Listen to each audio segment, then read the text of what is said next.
the ambush is like this. Yesterday, as far as we heard a new statement from the President of the United States regarding either a meeting with you or not a meeting with you about the Ukrainian crisis. Almost simultaneously, American sanctions were imposed on Russian oil companies.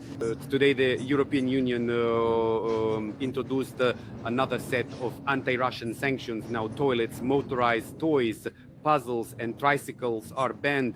How can you comment on all these?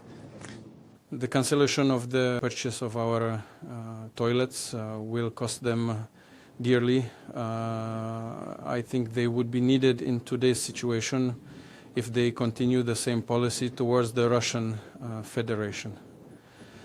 As for the statement by the President of the United States, well, what can I say? In the last phone conversation, both the meeting itself and its location were proposed by the American side. And I agreed with this, but expressed considerations in this regard and said that undoubtedly such meetings need to be well prepared. And for me and for the American president, it would be a mistake to approach this lightly and come out of this meeting without the expected result. You see, it must be said that the President of the United States agreed with this, fully agreed, and said that on their side, a number of officials from the current administration would work on preparing this meeting. He named some of them, and I said that after the American colleague finalizes the list of those who will work on preparing our meeting, we will also announce who will work from our side, from the Russian side. But at the first stage, without any doubt, the first steps in this direction should be taken by the Minister of Foreign Affairs of the Russian Federation, Lavrov, and Secretary of State Rubio. That was agreed upon. Now I see, I'm familiar with this statement. The President of the United States decided to cancel or postpone this meeting. Rather, he's talking about postponing this meeting. What can always be said? Dialogue is always better than some kind of confrontation, than some disputes, or even more so war. Therefore, we have always supported this continuation of the dialogue, and we support this now. Now, regarding the new sanctions, first of all, there is nothing new here. Yes, they are serious for us, of course, that's clear, and will have certain consequences, but they will not significantly affect our economic well-being. Well, in his first presidential term, it is known that President Trump then introduced the largest number of sanctions that had ever been imposed against the Russian Federation. They have, of course, two aspects today, both purely political and economic. What is meant by the political aspect? This is, of course, an attempt to put pressure on Russia, but no self-respecting country and no self-respecting people ever decide anything under pressure. And undoubtedly, Russia has the privilege to feel and consider itself on this list of self-respecting countries and peoples. That's the first point. The second, this is purely an economic component. Yes, and if we talk about the political part, then of course it is an unfriendly act towards Russia. This is an obvious thing, and it does not strengthen Russian-American relations, which have just begun to recover.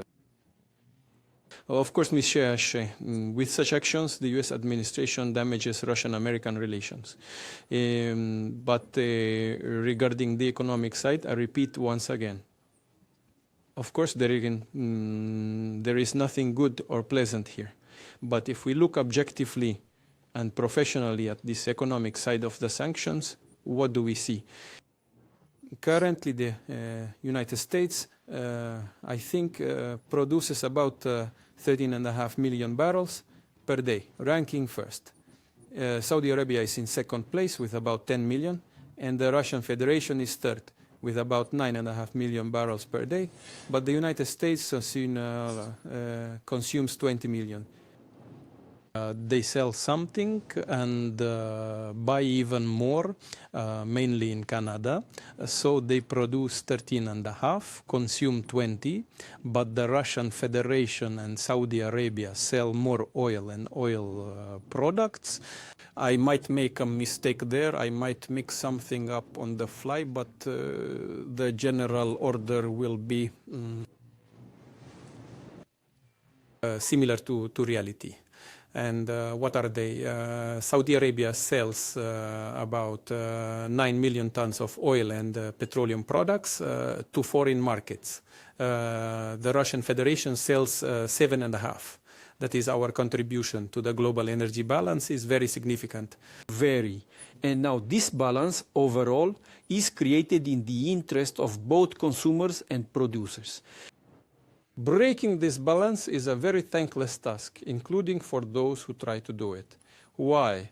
Well, firstly, it must be said that overall production is currently stable. Of course, it is possible to replace some part, certainly not all, that's impossible, but some part of Russian oil and petroleum products on the global market. But firstly, this requires time. Secondly, it requires significant investments. For the first time, we recently heard from the International Energy Agency that it is encouraging and guiding economic participants to invest in hydrocarbon energy. Until now, everything was the opposite. It was said, including within the framework of the International Energy Agency, that investments should be made in alternative energy sources. Yes, they should, but it has become clear that hydrocarbons cannot be avoided in the coming years, decades. This is obvious due to the increase in consumption. The global economy is growing, and the consumption of energy resources is increasing. Well, sharply increasing it at the moment is not possible. And well, if the quantity of our oil and petroleum products on the global market sharply decreases, prices will rise. And my American colleague and I also talked about this. What will this lead to? It will lead to a sharp increase in the cost of oil and petroleum products, including at gas stations. And then the United States is no exception.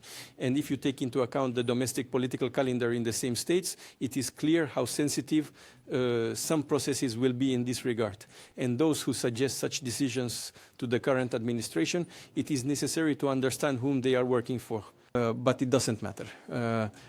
For us, what is important is that we feel confident, stable, and despite certain losses, which will, of course, be related to many circumstances, nevertheless, our energy sector feels quite confident. But and I hope that this will not lead to significant changes in the global market.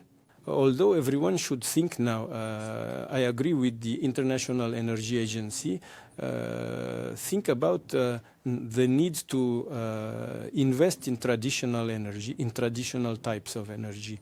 We are doing this and intend to continue.